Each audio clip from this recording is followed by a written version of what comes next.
How's it going, everybody? It's Stas here, and in today's video, we're going to be going over the markets, taking a look at the S&P, the Dow, and the Nasdaq, and we're also going to be doing a trading update, talking about what I personally did in these markets today, as well as a bunch of stocks and a bunch of ETFs that I'm watching and that I'm looking to trade right now in the middle of April in 2020. And like you all read in the title, there are a couple of key levels that I'm watching here in the stock market, particularly in the S&P 500, and I want to go over those with you guys today and a couple of scenarios that I could see playing out here over these next couple of days and weeks. And as always, if you guys enjoy the video, enjoy the content here on the channel, hit that like button for me. Consider subscribing if you want to see further content like this. And if you want to be further connected with the Strive Smart community, feel free to join our Discord chat and our Facebook group linked down below in the description box. So let's get right into it, starting off here with the S&P 500, which, guys, it had a pretty solid day, up $16.19, up 0.58%, and in normal times that is a solid day, but with how the markets have been moving obviously over these past couple of weeks, today was a pretty calm day. And what were investors, what were people out there waiting for this morning? They were waiting for the jobless claims report. And from my research and from my understanding here, the estimates roughly were 5 million jobless claims for this week, right? And they actually came in a little bit worse than that at 5.245, and that puts us over these past 4 weeks at 22 million jobless claims, which at this point is well over 10% unemployment. It's probably closer to the 15%, 20% at this point. I don't know the exact figure, but we're definitely around that general area at this point in time. And if you guys take a look on the daily chart today, on the S&P, we actually gapped up this morning. We closed yesterday at about 2784, popped up to about 2800 this morning. Then we saw a vicious set of up and down movements for the S&P, up and down, up and down. We dumped from 2,800 to 2,760, back to 2,800, back down to 2,760, and now we actually rallied all the way back to 2,800 yet again. And this is putting the S&P here again in a funky spot. We're in a horizontal channel at this point. If we zoom back to, let's say, the 10-day chart, you can see these past 1, 2, 3, 4, 5 trading days, we've been trading in this horizontal channel between, let's say, 2730 and 2850 to 60. And if we break it down a bit further, we're trading in a horizontal channel within the horizontal channel, right? This is kind of like a mini horizontal channel, which is between 2760 and 2800 to around 2810. And you guys can see over these past 2 days of trading, that is exactly where we held 2760. We double bottomed there again today, and we actually held it back on the 9th. So at this point, one of the key levels I'm watching on the S&P is 2760. Another one is going to be 2800 to about 2820. And which direction the S&P picks here is very important for where the technicals are going to be pointing for, let's say, the next couple of days. And by that I mean tomorrow, let's say if we break 2760 and we start to test 2730, which is the next support, the bulls are no longer going to be in charge at that point. The bears are going to be taking over, especially as we get deeper into the low 2700s and into the 2600 territory. And on the flip side, if we break 2820, which again, we've struggled there over the past couple of days, other than this one day here on the 14th of April. But if we break that, 28.50, we might test it. We might go up to test 28.70. These are levels that if we break, the bulls will be in charge. So the S&P at this point, if we pull back to a further chart, a larger chart, this 4-hour chart here, which is a 6-month chart, we can see that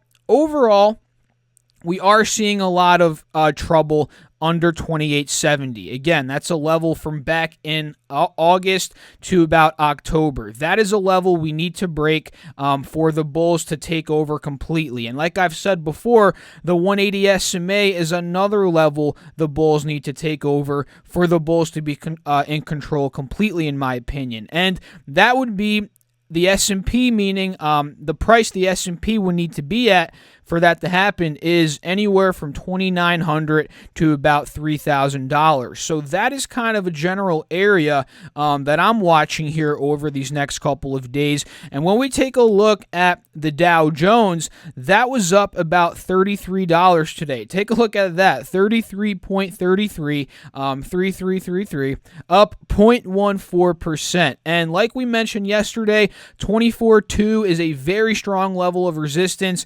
We obviously failed to break above it again today, and on this 5-day 5-minute, we are starting to see a bit of a descending pattern on the Dow Jones forming here. And just like the S&P, we are in this horizontal channel between 24.2 and about 23.2. So we're trading in about a 1,000 point range for the Dow Jones right now, and whichever direction we pick, obviously that is going to tell us, at least in the short term, where this thing may be going, where the momentum will be, coming in, what direction it's going to be pushing it.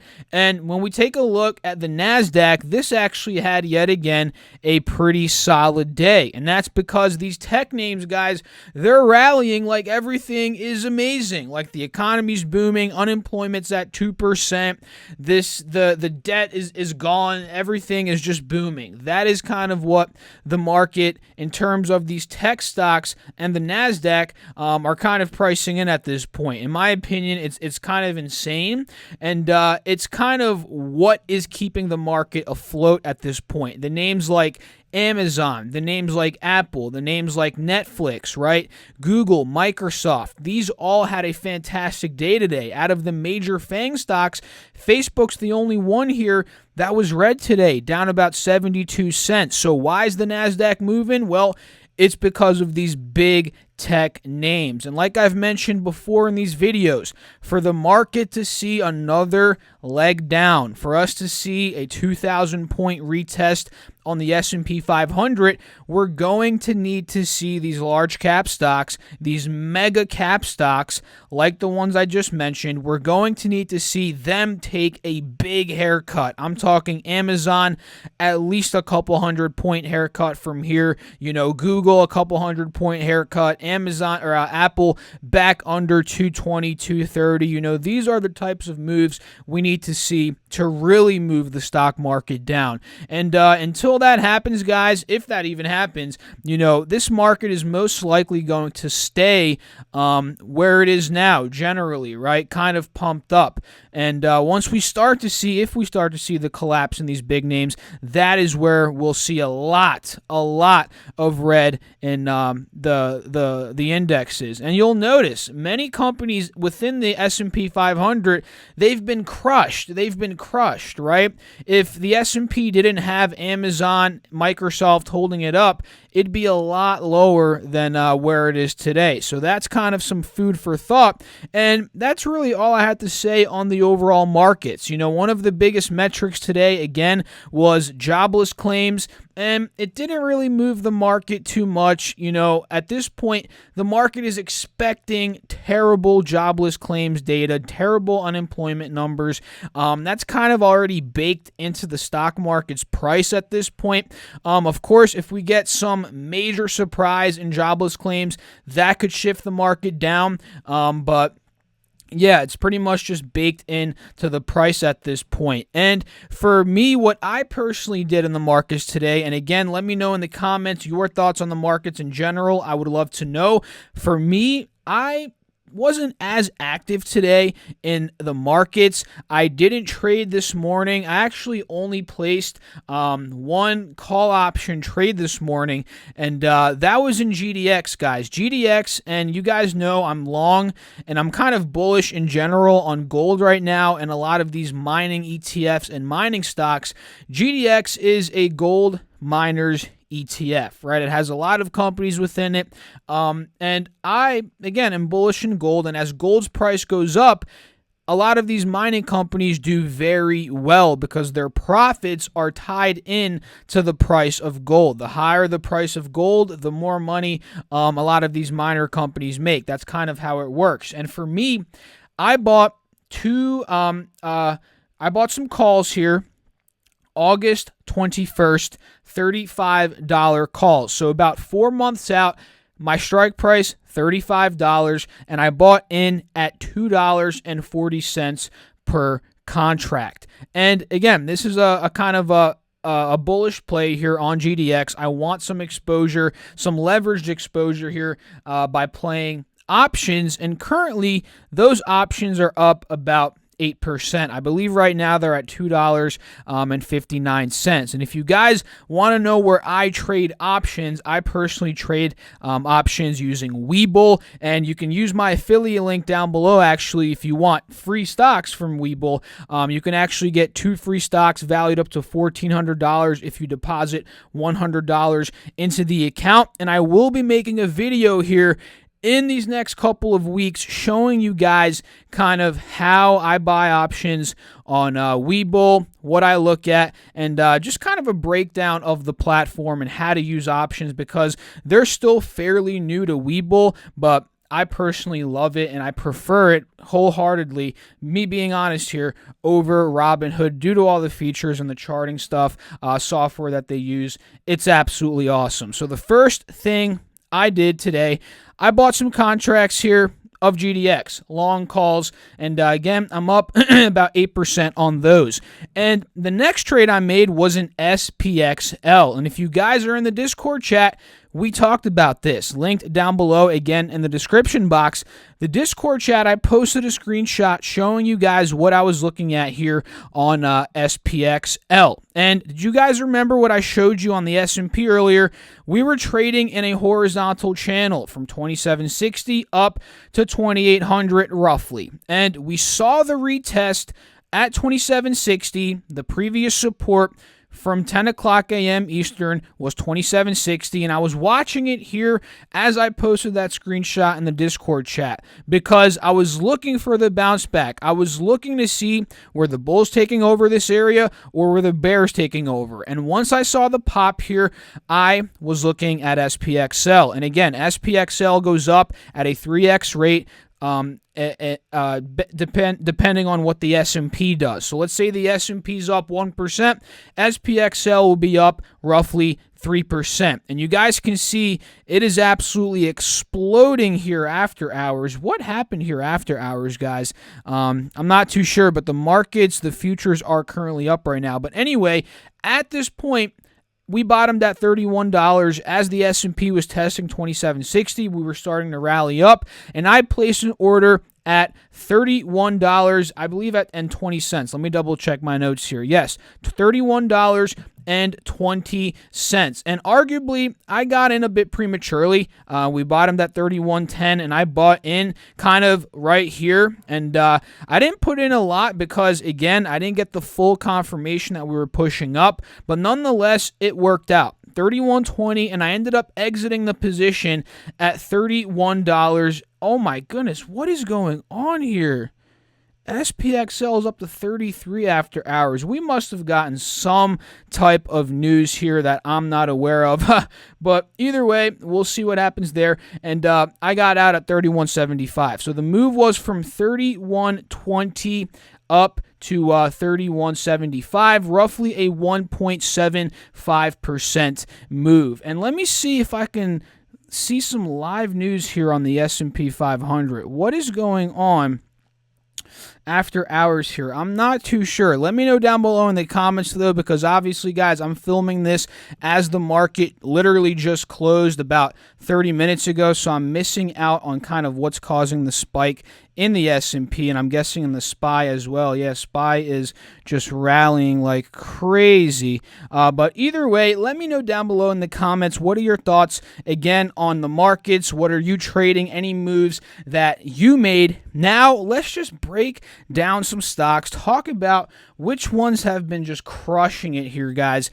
And we mentioned some of them earlier. A lot of them are the FANGs. A lot of them are these heavily weighted stocks in the S&P 500. We'll take a look at Netflix here, ticker symbol NFLX, had another monstrous day, up 2.9%, up $12.42. We hit an all-time high at almost $450 per share today. This is absolutely insane, guys. If you were to tell me during this crash about a month ago, it almost has been a month at this point, if you were to tell me that Netflix was going to fly up to record highs, I would have been like, you're crazy, because at that point the stock was at $313, and fast forward a couple weeks later, we're up another $150 per share there, which is absolutely crazy. So at this point, I want to see some sort of pull down on Netflix, maybe a cool off at about 420, right around the old all-time high. Maybe we hold that as a new support. That could be a potential entry, but at this point, guys, me being honest, I'm not looking to chase Netflix. Like I said yesterday and the previous couple of videos, well, mostly yesterday, the move has already been made, in my opinion, which is why I want to see it pull down a bit and cool off, because the last thing I want to do is hop into a FOMO, get a case of FOMO here, fear of missing out, hop into a trade here that's been up $100 nearly in the past couple of days per share. That is, that's the last thing I want to do. So I'm looking to see what it does. I'm being patient with it. But either way, in the short term, we may see another pop to 450. You can see the trends holding on this 5-day, 5-minute, but either way, I like to see the pull down a bit further. And when it comes down to some other stocks, Tesla has been on a run, guys. This thing does not stop. It's up another $15 today, up 2%, which isn't too crazy of a day for Tesla, but still very, very solid day. And you can see the stock is just on a tear. It was $350 about a month ago during the crash. Now it's doubled, well over doubled, to about $750 per share. And just like Netflix, guys, this is one that I'm not rushing to buy at these levels. I would like to see a pull down, which probably won't happen, let's be honest here, guys, but I would love to see it pull down maybe to $650. You guys can see we actually held that back towards the end of February as a critical support, and at that point, the RSI would definitely be at a healthier spot, more like 40, maybe 45, if we were to pull down to $650 per share. That is kind of what I'm watching there. And same thing with Amazon, right? Amazon, it's moving up at this point because, in my opinion, many others out there are considering it a safe haven place to put money, since many people are using Amazon now due to the whole CV situation. They're expecting the sales to be fantastic, but this is kind of like a potential recipe for disaster, guys, because if you're looking at this here as a safe haven, in my opinion, that's pretty irrational due to how much the stock has risen and due to the current economic situation that we're in. I think it's much wiser to keep your money in cash than to just throw it into Amazon at this point, which you can see the stock's going up like crazy because many people are transferring their money into Amazon right now and pushing the stock up. And if we do see another leg down, Amazon's going to get crushed, guys. So, at this point, I'd need to see a retracement to at least $21.90, maybe $2,200 to see if we hold that level as a new support. And it's very similar to Netflix, Tesla. The stock straight up, and it's at this point, it offers more risk, in my opinion, than reward. And mind you, as the stock keeps going up, the valuation continues to climb up and continues to get overvalued. So you guys have to understand that from a perspective here, a macro perspective, right? And another company that did very well, it's been doing very well, is Johnson & Johnson, ticker symbol JNJ. They just raised their dividend a couple days ago from roughly 95 cents per share to $1.01, which is a 6% increase, and I absolutely love it. This is a core company, in my opinion, to own in a long-term portfolio. I personally own it in many different accounts, and I own it for a reason, because in tough times, what do? They are raising the dividend. That goes to show the financial position that they're in. That gives me as a shareholder a lot of confidence, guys, a lot of confidence. While other companies are cutting dividends, doing this and that, you know, J&J is increasing dividends. I love that. So in the short term, yeah, it does offer some potential here, maybe up to 155, but ultimately if we zoom up or in rather to the 5-day 5-minute, I'd like to see a pull down maybe to 148, a retest there, and maybe we could enter at that point as a swing trade here. So one stock today that did not too great is Virgin Galactic, ticker symbol SPCE. I caught this one yesterday if you guys watched the episode yesterday, but today we actually retested one of the levels we talked about yesterday, being at about 1760 to about 1780, that general area of support. And the fact that we held that heading into the close today and we kind of closed on an upswing, that gives me some confidence heading into tomorrow that we might rally back up maybe to $19.20, which is the next resistance.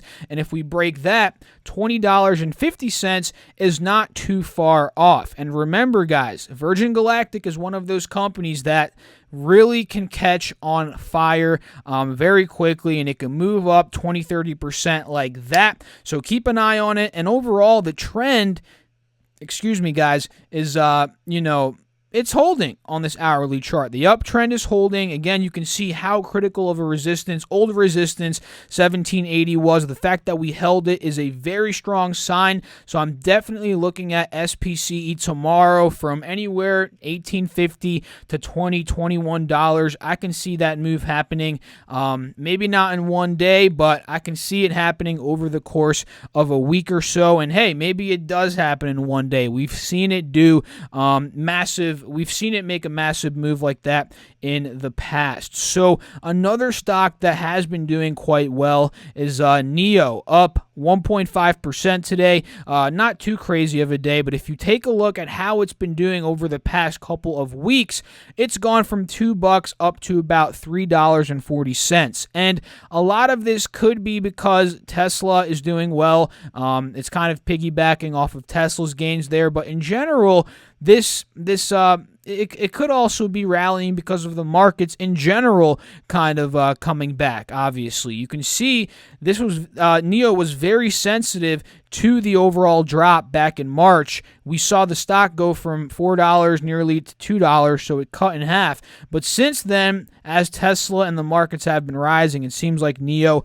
has been following, so it's definitely one worth watching at this point in time. And when it comes to crude oil, let's take a look at it. We're under almost under $19 a barrel here. The downtrend is still intact. The bears are still in charge at this point. And if we do get a rally, guys, I'm going to be looking at a potential move back up to these moving averages, maybe to $22 first to test that 50 SMA, and then from there, if we break that, we may be testing $25 dollars here, $25 per barrel. That's kind of what I'm watching for. And in terms of oil stocks, I'm not really looking to invest at this point in time. Again, I've mentioned on this channel before, I'm not extremely knowledgeable on oil and oil stocks, and I tend not to invest in stocks that I'm not too knowledgeable on. That's kind of common sense at the end of the day.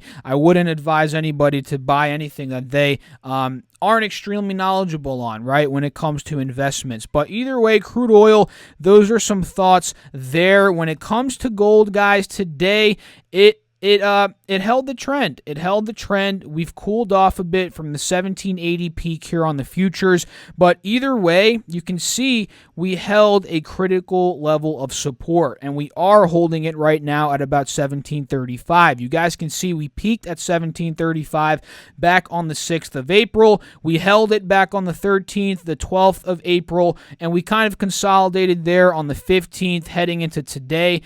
So 1735 as well as that 180 SMA here on the hourly chart. These are some levels I'm watching on gold, and of course I do think it's going higher. I've set price targets, not that I do that all the time, but I do think at some point in time within these next couple of months, gold will be 1,800, 1,900, maybe 2,000. I see the potential, and that's why I'm watching GDX. I'm in contracts, call options on GDX. I'm watching GLD, which is an ETF that tracks the price of gold. This is another one that's great. You know, it goes up when gold goes up. So if you don't have physical gold, you can actually buy GLD if you want some short-term or even some medium, long-term exposure to the price of gold. This is a great way to do it. And silver is another interesting commodity that I'm watching at this point, up 1.6% today in terms of these futures. And one that I watch in terms of ETFs when it comes to silver is SLV. And this is very similar to GLD, but the only difference is it tracks silver's price rather than, gold's price. So when it comes to silver, I'm watching SLV here. And let's run through some stocks, other stocks, rapid fire here very quickly on my watch list to see how they did today. So CCL was down 53 cents, down 4.3%. Based on a very quick look at the chart, it seems like the bears are still in charge here on CCL. When it comes to Caterpillar, up 1.52%, up $1.70. Square is slowly losing steam here, down almost 7% today. So this could be a bounce back play maybe tomorrow if these markets do rip up higher, which it seems like the futures are up pretty heavily now. So there is some catalyst moving up the markets that I don't know of yet, which again, because I'm filming this video, but you guys can let me know down below in the comments. We have Nvidia here, which was up a nice 5% today. We may be testing that 317 high here on the 4-hour chart soon. So these are some other ones that I'm watching. We have Nike, we have Shopify. Shopify has just been on a tear, guys, up another 6% today. So if this thing cools off, find some consolidation, maybe around 520. This could be another entry, or maybe at 515. So these are a couple that I'm watching, as well as these market ETFs that I talk about all the time here on the channel. And let's take a look before I end off the video. What is the SPY at here after hours? Let's take a look at what SPY's at. Oh my goodness, this thing is up immensely, up another 1%, meaning SPXL should be up about 3% here after hours. It's up to 33.58. Oh man, just imagine, guys. I know I don't play the hindsight 2020 game, or I don't do the hindsight game because, again, hindsight's 2020. But if I held my 31.20 position, I'd be up about 7% at this point. God dang it. It's okay, guys. It's okay. You can't get every piece of profit. That is the key here. You can lock in. The key is to lock in profit. Don't get too greedy, because remember, it can always turn on you. You can always lose money, which is what I'm telling myself now, because it's the truth. I know I'm missing out on money, but the truth is I made money. It's okay. You can't grab everything. Focus on the next trade. Focus on the next opportunity. So if you guys enjoyed the video, hit that like button. Consider subscribing to the channel, and also get your free money. Link down below in the description box. Again, you can get 2 free stocks valued up to $1,400. All you have to do is deposit $100 into the account, and you get your free money. Link down below in the description. So I'll catch you all in the next video. Thanks again for watching. Stay safe out there. Hope you all are doing fantastic. Peace out.